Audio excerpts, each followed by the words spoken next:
এটা আমার দ্বিতীয় লাইভ প্লান্ট ফিশ বোল। তো আমি এই ফিশ বোলটা কীভাবে বানিয়েছি সেটা তোমাদের সাথে একটু শেয়ার করতে চাই। তো প্রথমে যেটা করেছিলাম সেটা হচ্ছে যে সাদা বালি আমি ভালো করে ধুয়ে ভিজিয়ে রেখেছিলাম। এরপরে লাইভ প্লান্ট যেগুলো আমি কিনেছিলাম কলকাতা গ্যালিফ স্ট্রিট থেকে, যেমন একটা হচ্ছে লিলি আর একটা হচ্ছে ঘাস। তো এই দুটোকে ভালো করে ধুয়ে রেখেছি। এবার নিলাম হচ্ছে কাঁচের একটা বোল।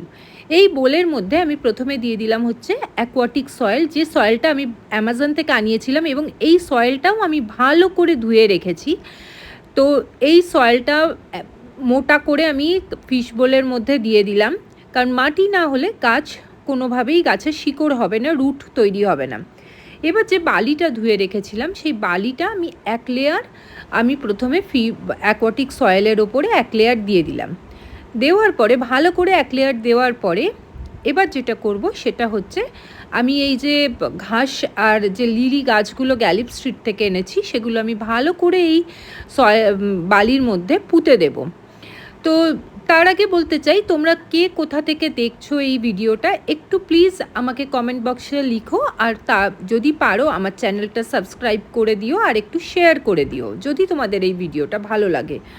তো এবার আমি ভালো করে এই লিলি আর ঘাসগুলো পুঁতে দিচ্ছি এই বালির মধ্যে, যাতে মানে একদম সয়েল অবধি যেন যায়, এবং বালি দিয়ে আমরা আস্তে আস্তে সাইডগুলো চেপে দিচ্ছি যাতে ঘাসগুলো বা গাছগুলো উঠে না আসে, ভেসে না আসে।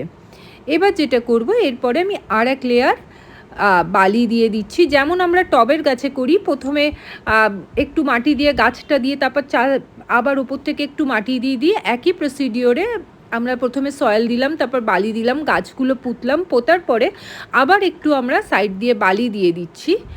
এবার এই বালি দেওয়ার পরে ভালো করে বালি দিয়ে দিচ্ছি যাতে গাছগুলো কোনোভাবেই ভেসে না আসে, ভেসে না ওঠে, ভেসে উঠলে গাছটা পচে যেতে পারে, ফাঙ্গাস ধরে যেতে পারে।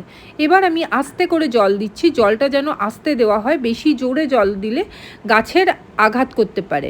তো আমি আরেকটু জল দিয়ে দিচ্ছি।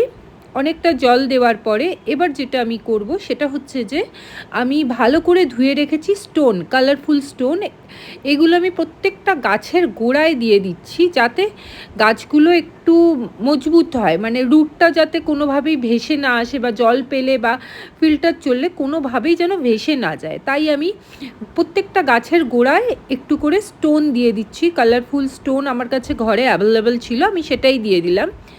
এবার যেটা করব সেটা হচ্ছে যে আমি ফিল্টারটা চালিয়ে 1 ঘন্টার জন্য রেস্টে দিয়ে দেবো। ফিল্টার আর লাইট জ্বালিয়ে 1 ঘন্টার জন্য রেস্টে দেবো, কারণ যদি কোনো জার্মস থাকে সেই জার্মসটা বা যদি কোনো খারাপ কিছু থাকে সেটা যাতে ফিল্টার হয়ে যায়, কোনো কিছু যেন ওপরে না থাকে, বা কাদা যে একটু ভেসে উঠেছে সেটাও যেন থিতিয়ে যায়। আমি দুটো ক্রিপ্টোকর্নিয়ার বাল্ব এনেছিলাম যেটা আমি দেখাতে ভুলে গেছি। তো এই ক্রিপ্টোকর্নিয়ার বাল্বগুলোও আমি জলের মধ্যে দিয়ে দিলাম। 1 ঘন্টা হয়ে গেছে। এবার আমি মাছগুলোকে ছেড়ে দেব এই অ্যাকোরিয়ামের মধ্যে। ঠিক আছে, ফিশ বোলের মধ্যে আমি মাছগুলোকে ছেড়ে দিচ্ছি। তোমাদের যদি ভালো লেগে থাকে এই ভিডিওটা, তাহলে আমি রিকোয়েস্ট করব আমার চ্যানেলটা প্লিজ সাবস্ক্রাইব করে দিও, একটু লাইক করে দিও, একটু শেয়ার করে দিও।